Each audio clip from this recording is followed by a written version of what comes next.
Good morning, Calvary. I was asked to introduce myself today, and that's always a little awkward to do. I can give you my name. I'm Josh. I could tell you I was on staff with Calvary for a while before starting seminary training in 2022. I can tell you about my likes and dislikes. We don't have time for a lot of these, so I'll just settle for one. I don't like doing the dishes. Anybody with me here? Yeah. You know, it probably started for me in childhood. We didn't have a dishwasher, so whenever I was told to do the dishes, I would look over to the kitchen sink and see something like this. Piles of assorted dishes decorated with everything from leftover food residue to half-eaten and rotting meals would inevitably form our family's own micro Galapagos, overwhelming the sink space and laying claim to all surrounding counters. Perhaps it's partly because of this I didn't exactly jump at the reminders to get these done. Perhaps it's also partly because of this we didn't have company over often. But those few times we did have guests, while the kitchen still wouldn't have made it into any magazine displays, comparatively speaking, it looked pristine. Because dirty dishes don't typically make a great impression on guests, and they certainly don't bring honor to the master of the house. In a similar way, as God desires to use us as his instruments in this world, we should make sure that when he reaches for us to use us for his purposes, we are prepared and available for him. This morning, we'll spend some time discussing exactly what this does and doesn't mean by going through this section of Paul's second letter to Timothy. In it, Paul begins with an illustration we'll spend some time grappling with. We'll consider a basic application of the metaphor and work through the several practical applications which follow. Then we'll wrap up by taking a look at the heart and motives Paul calls Timothy to hold as he exercises his authority in the early church. Is anybody uncomfortable yet? All right then, let's roll up our sleeves. Looking at Paul's illustration in verse 20, it's easy to assume he's just copied and pasted it from Romans 9:20 through 24. But he hasn't. First of all, in 2 Timothy, Paul uses gold, silver, wood, and clay vessels, rather than just the clay vessels we see in Romans.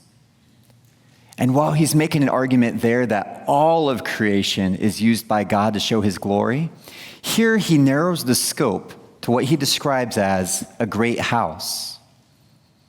Now, one consistency between these two passages is that the Romans passage conveys that God has his plan which no man can thwart, which carries over to Paul's assurance to Timothy in 2 Timothy 2:19 that despite the harm caused by some in the church, God's firm foundation stands.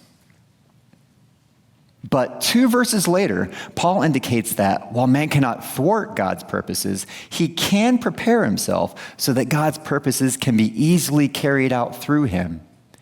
In order to do so, he must cleanse himself from what is dishonorable. To figure out what that means, we'll need to dig deeper into this illustration. There are several possible ways to interpret this, and the differences really come from various understandings of Paul's phrasing and categories. In order to simplify things as much as I can for us today, while trying to give the different perspectives a somewhat fair hearing, I'll plan to spend about 10 minutes fleshing out 4 possible interpretations, and we'll try to draw what conclusions we can along the way. I want to encourage you not to check out during this stretch because I believe closely examining these few words in verse 21 is the key to understanding Paul's fuller meaning throughout the rest of today's passage. To make it easier to reference, I've named these 4 theories: top shelf, the refinery, cleanliness is next to godliness, and the cleanup song. It makes sense to start with number 1, top shelf. Where this understanding is coming from is the result of asking the question of verse 20. Are gold and silver grouped together to align with honorable use? And are the latter categories of wood and clay therefore aligned with dishonorable use?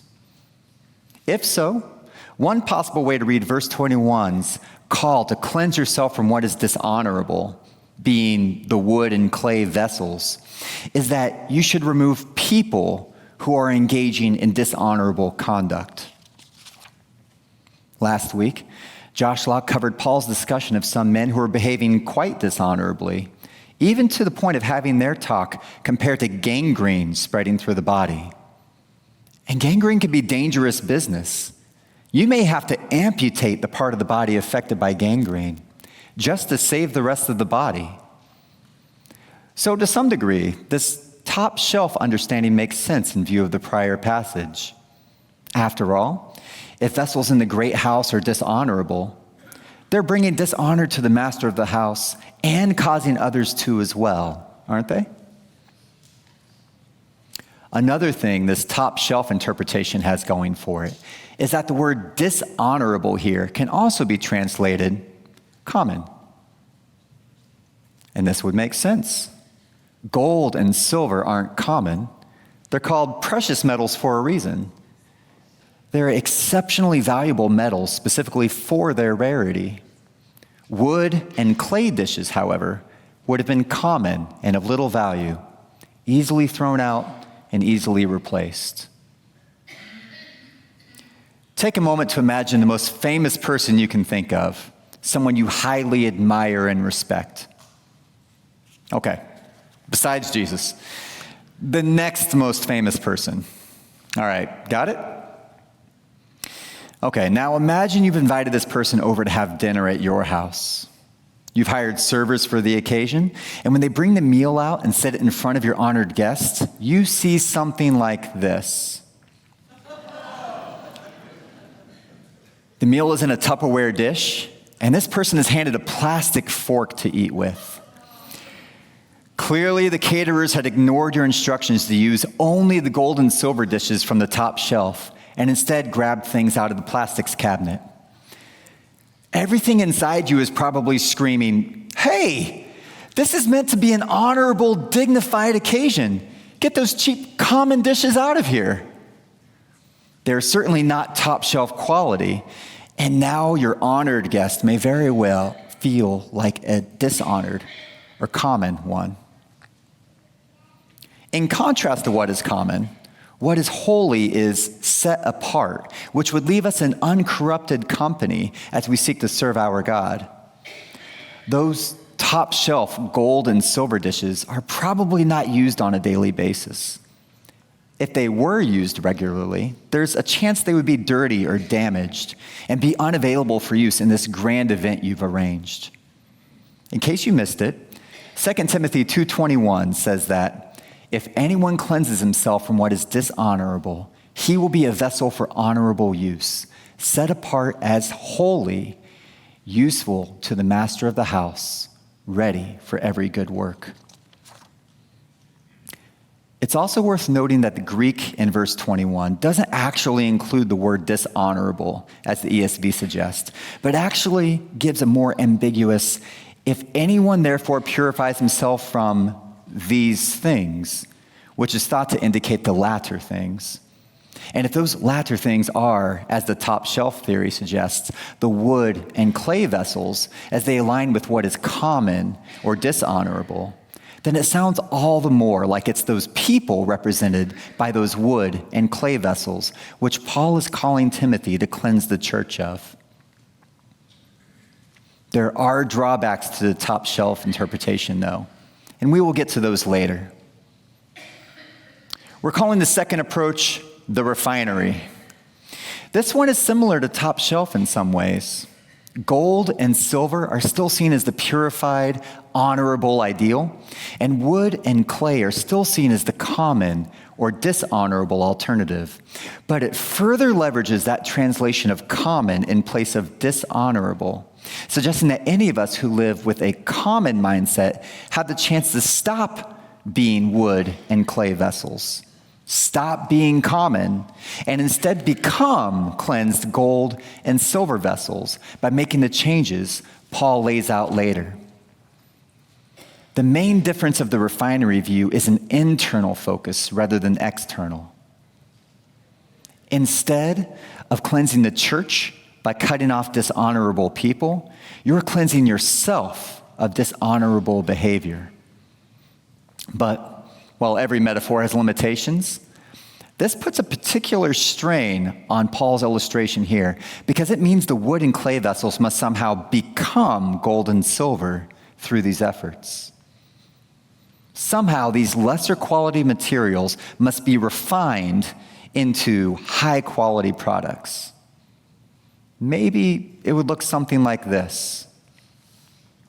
A little cleaning reveals that the clay cup was actually a golden one underneath. Okay, everyone's heard the expression cleanliness is next to godliness, right? You probably know this phrase is not actually in the Bible, but we'll use it to name this interpretation. The cleanliness is next to godliness argument says that Paul actually isn't pitting gold and silver vessels against wood and clay ones. He is just saying all of these vessels are part of a great house, and they can all be honorable or dishonorable. Going back to the dinner party you were throwing, this might look like using the plastic Tupperware back in the kitchen to preserve some of the ingredients. The Tupperware does have its place and proper function in the house, and the fancy dishes may be used for the meal itself, but they all just need to be clean in order to be ready for proper use.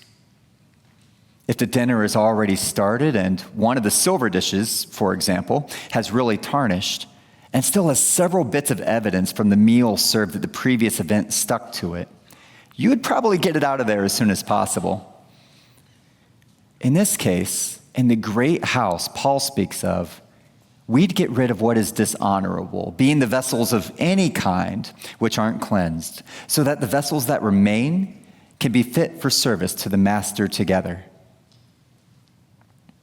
Now, if that sounds wasteful, especially with the gold or silver dishes, and you're thinking, why not just wash them or polish them up? Then you'd probably prefer the cleanup song theory.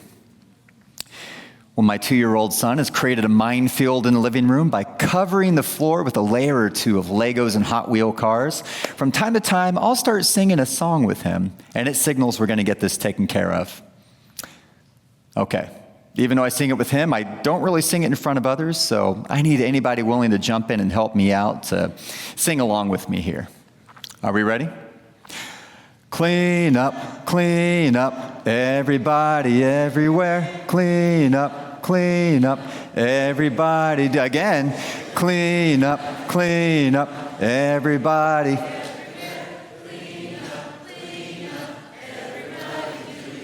That was beautiful. Pastor Jamie's going to recruit some new singers for the worship band after that.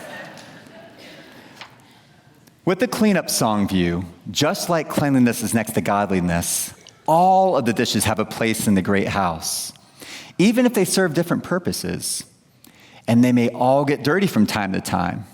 But unlike cleanliness is next to godliness, the cleanup song theory says Paul is directing anyone, everybody, everywhere, to cleanse themselves, not from other dirty dishes in the house, but from dishonorable or common behaviors. It's more like the refinery perspective in focusing more on behavior than people. The cleanup song theory invites all dirty dishes to become clean ones. Again, you're not cleansing yourself of dishonorable or common people here, but rather from dishonorable or common behavior. And if everyone participates in cleaning himself or herself, we're doing the dishes. All of the dishes. And while we mentioned earlier the verses leading up to our passage this morning, favoring the top shelf or cleanliness is next to godliness models, saying we should cut off from unwholesome people around us, an external cleansing, if you will. The verses after this illustration seem to point more to an internal and individual cleansing, with an external effect. Verse 22 says, "So flee youthful passions and pursue righteousness, faith, love, and peace, along with those who call on the Lord from a pure heart."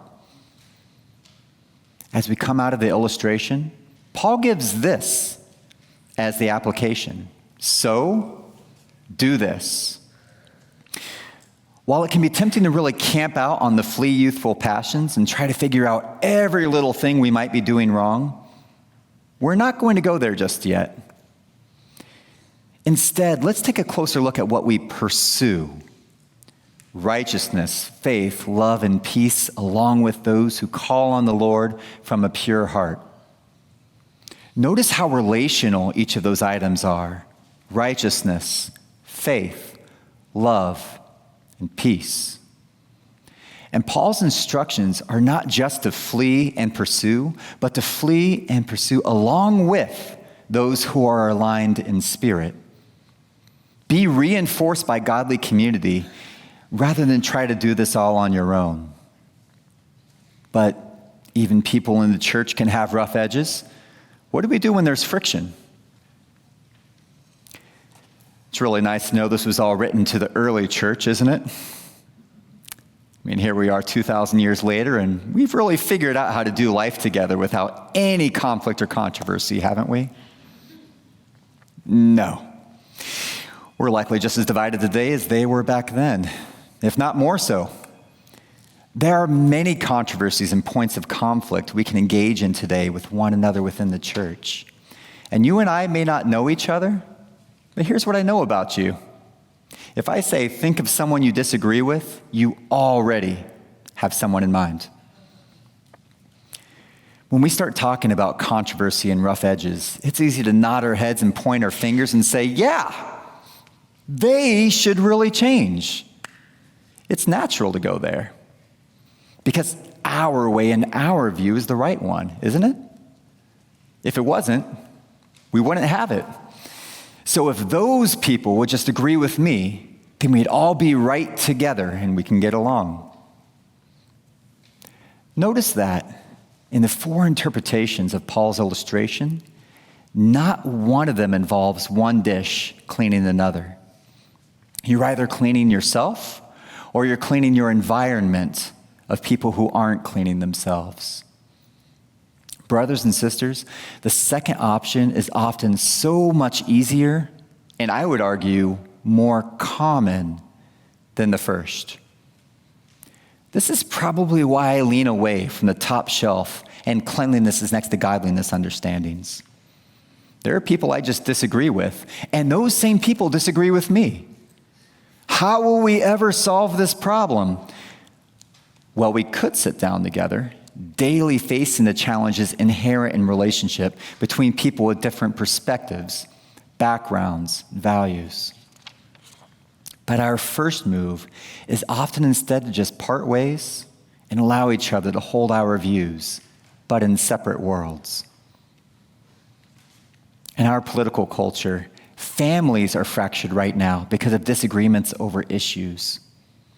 Those meant to be closest to us have grown to distrust our motives and to even fear us, and us them, because we feel so strongly about our side of the argument.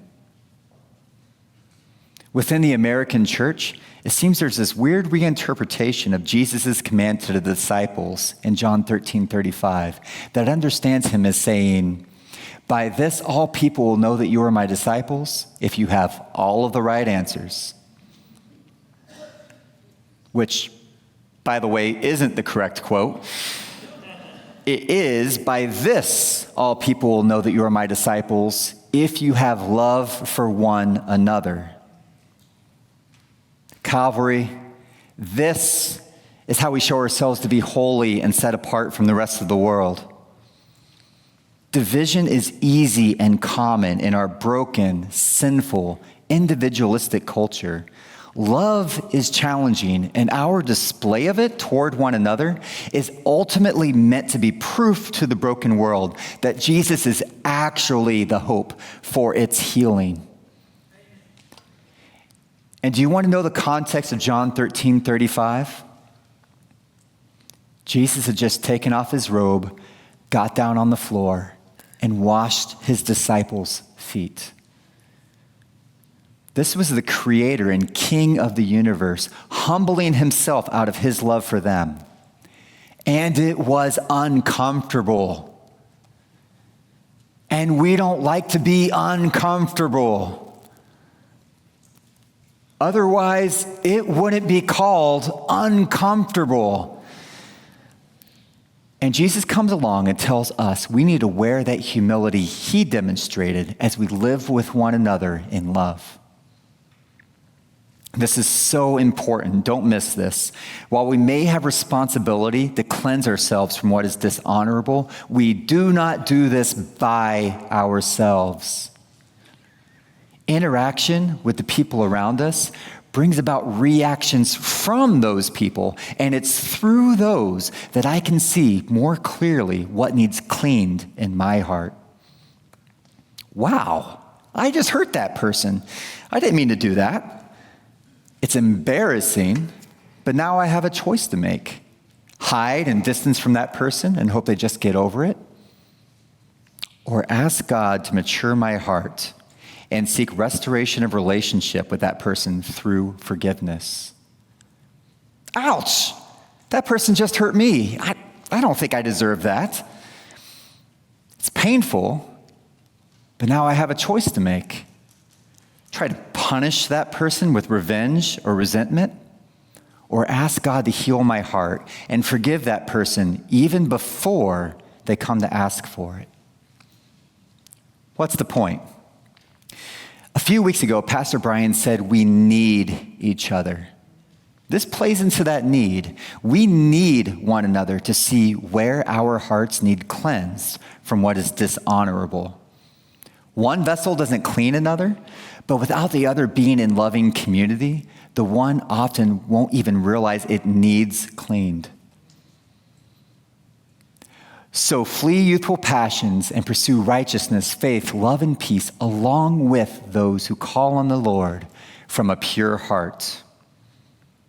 Paul follows this up with some guidance to Timothy on how to handle the conflict and controversy that is already present in the church, and more, which will inevitably continue to creep in. In verse 23, he says not to engage with it. If you're dealing with people who do deal in conflict and controversy, don't start to play into their game. And be careful not to become bitter and antagonistic along the way, because the Lord's servant must not be quarrelsome, but kind to everyone, able to teach, patiently enduring evil, correcting his opponents with gentleness. I doubt any of us will look at verses 23 through 25 and disagree with Paul that these are the right things to do. The problem is that these have fallen out of favor in practice today. We're kind of obsessed with drama, aren't we? I find I watch some television shows and movies and get really wrapped up in a conflict between two characters that aren't even real. And that same mindset can carry over into our ideas of community and spiritual truth. On a hunch, I searched spiritual discussions on YouTube. And my search didn't turn up any actual exchanges between people engaging in a spiritual topic, but instead offered a series of videos intended for training in spiritual discussion. YouTube's algorithm, though, thought it appropriate to suggest other offerings, most of which featured debates between two people with keywords in the title, such as savage, fires back, humiliates, and destroys. Do you want to hear some theological conversation video titles, which probably wouldn't get a lot of YouTube promotion? So-and-so responds to so-and-so in an unquarrelsome way. So-and-so corrects his opponent with gentleness. Maybe you're thinking, well, yeah, those sound like they'd be boring, but that's the point. Does our desire for entertainment and excitement extend into our spiritual conversations and into our personal relationships? Do controversy and quarrels have more appeal for us than pursuing righteousness, faith, love, and peace, along with those who call on the Lord from a pure heart? These are important questions to ask because it's easy to say we want to be a vessel for honorable use, set apart as holy, useful to the master of the house, ready for every good work. But are we willing to cleanse ourselves from what is common and dishonorable? Until the answer to that question is honestly yes, we will continue to pursue youthful passions. We will engage with foolish, ignorant controversies, knowing they breed quarrels. We will choose quarrels over kindness, losing our space to teach, and instead participate in the evil around us, justifying our opponents in their opposition to us. Maybe by all of this, we're just distracting ourselves from doing the dishes. Okay, so the moment you've been waiting for, dealing with the youthful passions. Youthful passions are the things which are stirred up in the selfish and rebellious nature of our heart. But it is our tendency to focus so much on individual actions, which leads us to depend on behavior modification in our pursuit of cleansing ourselves of what is dishonorable. And this quickly leads to spiritual struggle at best and legalism at worst. Jesus in Matthew 15 discusses the Jewish notion that failing to wash one's hands before meals makes a person unclean. Here's how the conversation goes.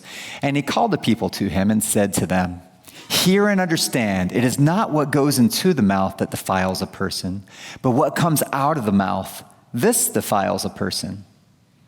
Then the disciples came and said to him, "Do you know that the Pharisees were offended when they heard this saying?" He answered, "Every plant that my heavenly Father has not planted will be rooted up. Let them alone. They are blind guides.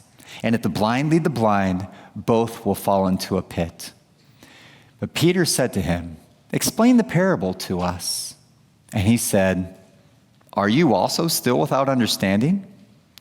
Do you not see that whatever goes into the mouth passes into the stomach and is expelled? But whatever comes out of the mouth proceeds from the heart, and this defiles a person. For out of the heart come evil thoughts, murder, adultery, sexual immorality, theft, false witness, slander. These are what defile a person. But to eat with unwashed hands does not defile anyone." To be clear, Jesus isn't saying not to wash your hands. Please do.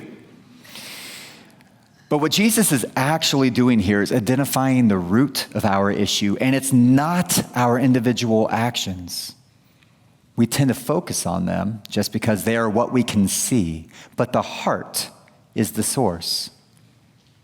Yes, youthful passions lead to many words and actions, but the heart remains the root issue.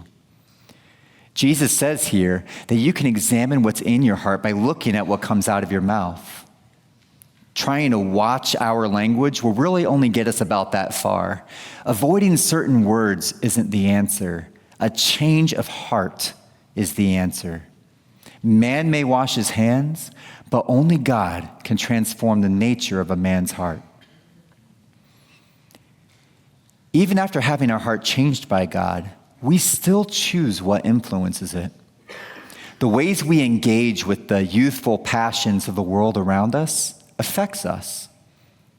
I would have a hard time wording this better than Solomon does in Proverbs 4:23.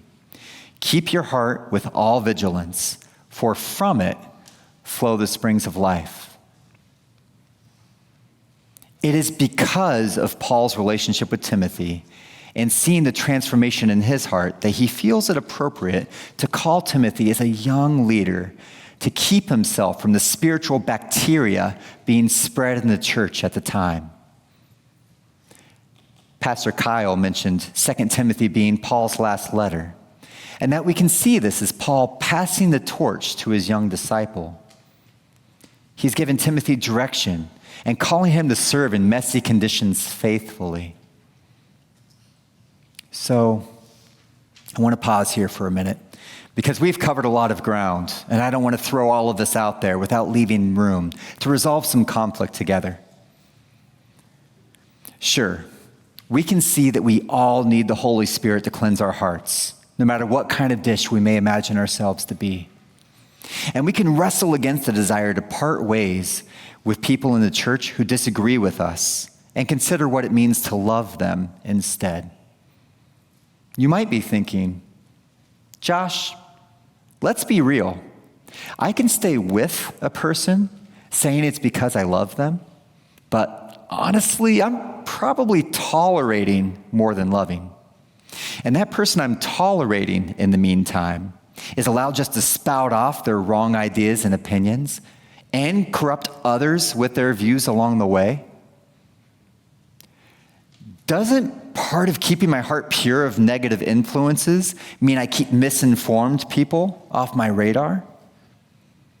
I mean, do I really have to be patient with them if they aren't willing to do it for me? If I'm being asked to do this, it feels like we're saying the issues don't matter. It sounds like we've set aside the top shelf and cleanliness is next to godliness models. But hey, I'm busy. I don't really have the space in my life to tolerate someone who's just wrong.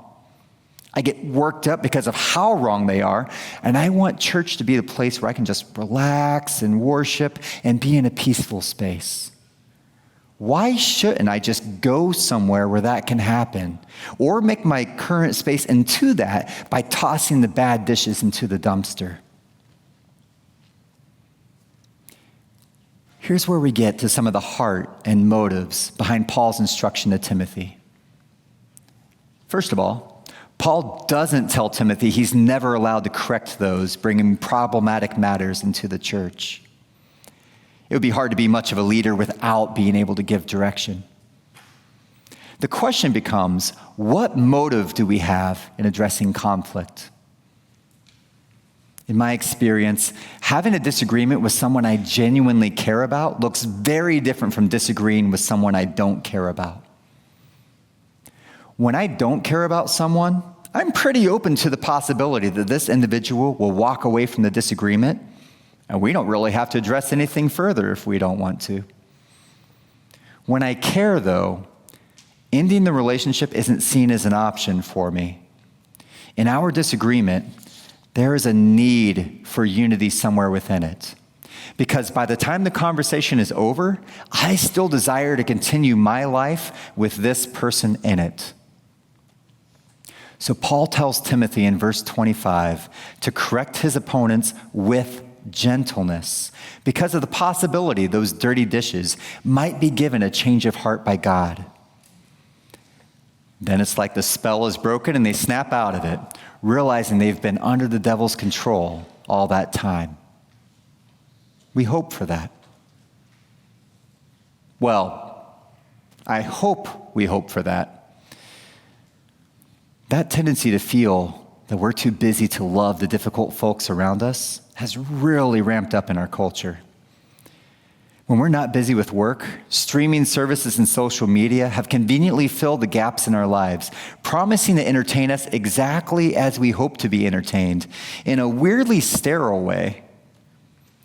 People in relationships are messy anyhow, and our sin natures make us exponentially more so. So I am tempted to believe it's so much more convenient to get rid of them, especially the ones who seem to bring conflict. But then I have to remember back before my heart was changed by God and ask, what would have happened if everyone just got rid of me? I'm sure I was, and sometimes still am, a pain in the everything. But I am so thankful when I think back to the people who patiently endured, gently corrected, and ultimately loved me, so that once my heart was cleansed, I was able right away to flee youthful passions and pursue righteousness, faith, love, and peace, along with those who call on the name of the Lord from a pure heart. Now, all of this might sound great, but there's one last factor to consider. What if someone's heart doesn't change? What if it never will? What if the dishonorable dishes are not only rough around the edges, but they are actively and intentionally poisoning the unity in the body and maliciously hurting the vulnerable people within it? Is there a point where correcting opponents with gentleness isn't enough? Is there a time when patiently enduring evil is actually enabling evil to spread and flourish? And the answer is, that's a whole nother sermon. Paul does address this, so you're welcome to read ahead and show up next week for Josh Locke's installment of our Next Gen series here at Calvary.